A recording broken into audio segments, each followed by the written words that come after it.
రోజు మన ఇప్పటి ముఖ్యమంత్రి అప్పటి పిసిసి అధ్యక్షుడు రేవంత్ రెడ్డి గారు ప్రజలకు మాట ఇవ్వడం జరిగింది. ఆ ఇచ్చిన మాటను నేను మా నాయకులు ఇక్కడ వేదిక పైన ఉన్న నాయకులు మేమంతా దగ్గరకు వచ్చి చెప్పినాం, మీరు కాంగ్రెస్ పార్టీకి ఓటేయండి, మీకు అందరికీ ఇందిరమ్మ ఇల్లు ఇస్తామని ఆ రోజు చెప్పడం జరిగింది. ఇచ్చిన మాట నిలబెట్టుకునే కార్యక్రమంలో భాగంగా గత సంవత్సరం 3500 ఇండ్లు ఈ రోజుతో ఇవ్వడం అయిపోతుంది. ఇంకా కొన్ని మిగిలిపోయిన అమౌంట్ ఇచ్చేస్తాం.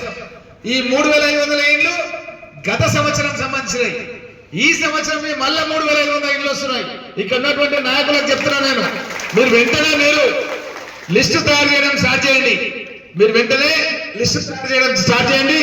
ఇంకొక 3500 ఇండ్లు 15 రోజుల మళ్ళా ఇదే ఆఫీస్ లో ఇట్లనే మీటింగ్ పెట్టి 3500 ఇండ్లు ఇవ్వడం జరుగుతుంది. అంటే 7000 ఇండ్లు.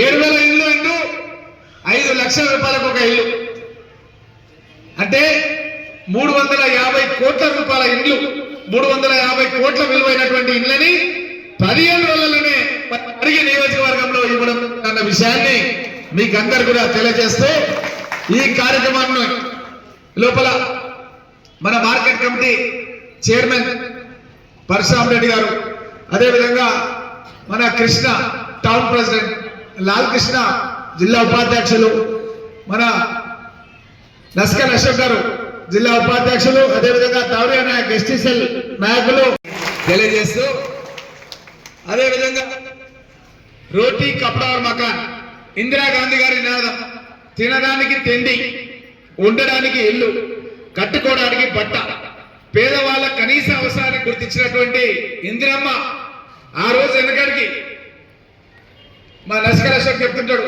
మా నస్కల్లా భూములు లేనప్పుడు దళితులకు భూములు ఇచ్చింది ఇందిరమ్మ, మాకు ఎడ్లు లేనప్పుడు ఎడ్లు ఇచ్చింది, బండ్లు లేనప్పుడు బండ్లు ఇచ్చింది, నాగళ్ళు లేనప్పుడు నాగళ్ళు ఇచ్చింది అని వాళ్ళ గ్రామానికి పోయినప్పుడు బావులు కూడా తగ్గించిందని అశోక్ ఎప్పటికీ చెప్తుండే. ఇది నస్కల్ అశోక్ వాళ్ళ ఊర్లో చెప్పడం కాదు, మనందరి గ్రామాల్లో కూడా ఇందిరమ్మ ఇచ్చినటువంటి భూములు, భూస్వాముల దగ్గర ఉన్నటువంటి భూములను పేదవాళ్లకు పంచిపెట్టింది ఇందిరమ్మ. ఆ పంచిపెట్టినటువంటి భూములలోనే మనం సేద్యం చేస్తున్నాం. కానీ సేద్యం చేయడానికి కూడా మన దగ్గర లాగొడుకు లేక ఆ రోజు పడుతున్నటువంటి ఇబ్బందులు చూసి పెద్ద పెద్ద సేట్లు, మార్వాడీలు, అగర్వాళ్ళు పెట్టినటువంటి ప్రైవేటు బ్యాంకులను కూడా ఇందిరమ్మ ఆ రోజు జాతీయం చేయడం జరిగింది. జాతీయం చేయడం అంటే ఏంది? ఎట్లయితే భూస్వాముల దగ్గర భూములు తీసుకొని పేదవాళ్ళకు వచ్చిందో అదే విధంగా ఇందిరమ్మ పెద్ద పెద్ద బ్యాంకులను ప్రభుత్వ క్రమాన్ని మన ముఖ్యమంత్రి రేవంత్ రెడ్డి గారు ప్రారంభించారు. అదే విధంగా గత ప్రభుత్వం రైతులకు 5,000 రూపాయలు ఏదైతే ఎకరానికి పెట్టుబడి సాయంగా ఇస్తుండేనో మనం 6,000 రూపాయల ఎకరానికి సాయంగా రైతు భరోసా పథకాన్ని తీసుకొచ్చినాం. దాంట్లో కూడా ఒక 5 ఎకరాల వరకు ఇవ్వడం జరిగింది. ఇంకా కూడా ఇవ్వాలని తపన ఉంది. ఇంకొక వారం 10 రోజుల్లో మిగతా రైతాంగానికి అంతా కూడా ఇస్తా.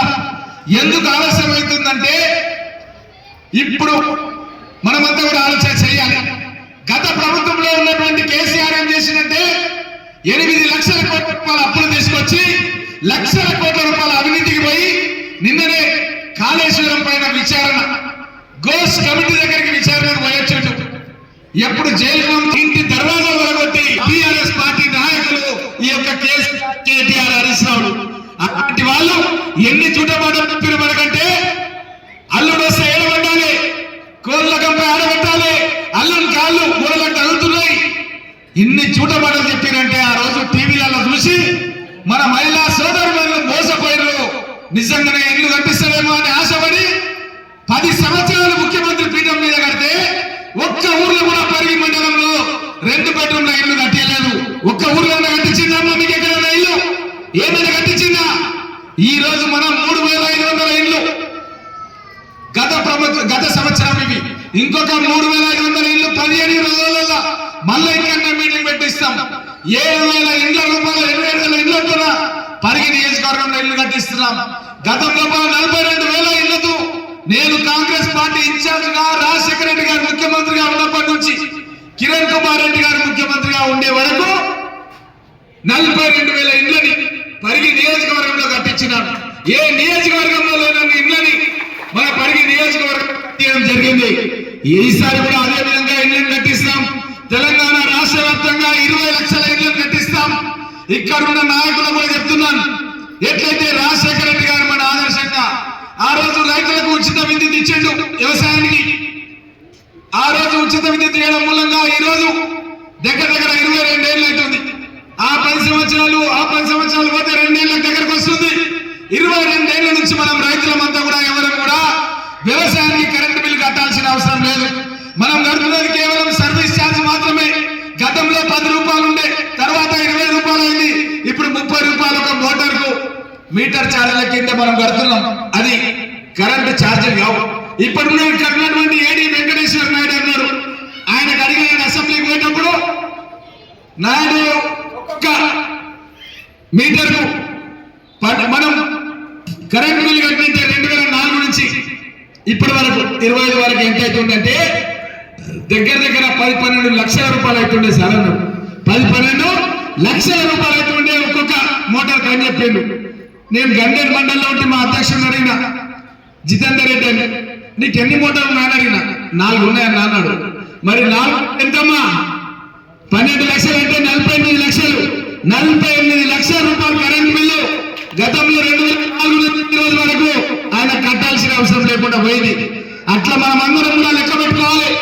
గత కాంగ్రెస్ ప్రభుత్వంలో చేసినటువంటి మేలు, ఎట్లయితే భూములు పంచినాం, అప్పుడు ఇల్లు కట్టించినాం, అప్పుడు బావులు ఇచ్చినాం, అప్పుడు ఎట్లు ఇచ్చినాం, అదేవిధంగా మన పాడి పంటల గురించి కూడా మనం గేదెలు ఇవ్వడం జరిగింది. ఇట్లా ఎన్నో కార్యక్రమాలు తీసుకొని ఉపాధి కార్యక్రమం తీసుకొచ్చి ఇప్పుడు ఇండ్లు కట్టేయడమే కాదు, ఇంటికి కరెంట్ బిల్లు కట్టాల్సిన అవసరం లేదు. మీరెవరు కూడా ఇక్కడ పరిగిలో కానీ తెలంగాణ రాష్ట్రంలో కానీ తెల్ల రేషన్ కార్డు తీసుకొని సోనా మసూరి బియ్యం 1 రూపాయి కూడా లేకుండా ఒక మనిషికి 6 కిలోలు, 4 ఉంటే 24 కిలోలు, ఎంతమంది ఉంటే అన్ని 6 కిలోలు, 1 రూపాయి కూడా లేకుండా పేద ప్రజలందరికీ తెల్ల రేషన్ కార్డులు ఎన్ని కావాలంటే అన్ని ఇచ్చి, ఇంకా కూడా కావాలంటే కూడా ఇందిరమ్మ కమిటీ సభ్యులు నాకు ఒక ఉత్తరం రాసి ఒక లెటర్ రాసిస్తే ఇంకా ఎన్ని రేషన్ కార్డు కావాలంటే అన్ని రేషన్ కార్డులు ఇప్పిస్తాం. ఒకప్పుడు ఊర్లలో భూస్వాములు మాత్రమే సోనా మసూరి బియ్యం తినేవాళ్ళు, భూస్వాములు మాత్రమే. పేదవాళ్ళు ఎవరు కూడా దొడ్డు బియ్యం తినేవాళ్ళు. కొన్ని రేషన్ దుకాణాల్లో పురుగుల బియ్యం కూడా వస్తుండే. అసలు తప్పని పరిస్థితుల లోపల పురుగులు ఉంటే తీసేసి కడుక్కొని ఆ రోజు మనం బియ్యం తినే అన్నం తినే పరిస్థితి ఉంటుండే. అట్లాంటిది ఈ రోజు కోటీశ్వరుడు పేదవాడు అన్న తేడా లేకుండా అందరికి కూడా ఒకటి సన్న బియ్యం సోనా మసూరి బియ్యం ఇచ్చే పథకాన్ని కాంగ్రెస్ ప్రభుత్వం తీసుకొచ్చింది. ఇల్లు కట్టిస్తుంది, ఇళ్లకు కరెంటు బిల్లు కట్టాల్సిన అవసరం లేదు. గత ప్రభుత్వం లోపల ఒక 2 రోజులు కనుక ఆలస్యంగా కరెంటు బిల్లు కడతామంటే కూడా అప్పుడు లైన్మెన్లు కానీ ఎలక్ట్రికల్ డిపార్ట్మెంట్లు కానీ వినేవాళ్ళు కాదు. కట్ కాదు, మళ్ళీ ఒక 200 రూపాయలు సర్వీస్ కనెక్షన్ మళ్ళీ రీకనెక్షన్ చేయాలంటే అడిగేవాళ్ళు. అలాంటి పరిస్థితి నుంచి మన ఇంటి వైపు కండెత్తి కూడా ఏ లైన్మెన్ కూడా నుండిగా వెళ్ళలేదు, కరెంటు బిల్లు కట్టుకోవడానికి వీలేదు. ఈ విధంగా స్పష్టమైన ఆదేశాలు మన గౌరవ ముఖ్యమంత్రి రేవంత్ రెడ్డి గారు ఇవ్వడం జరిగింది. ఇదే కాకుండా మహిళలు ఆర్టీసీ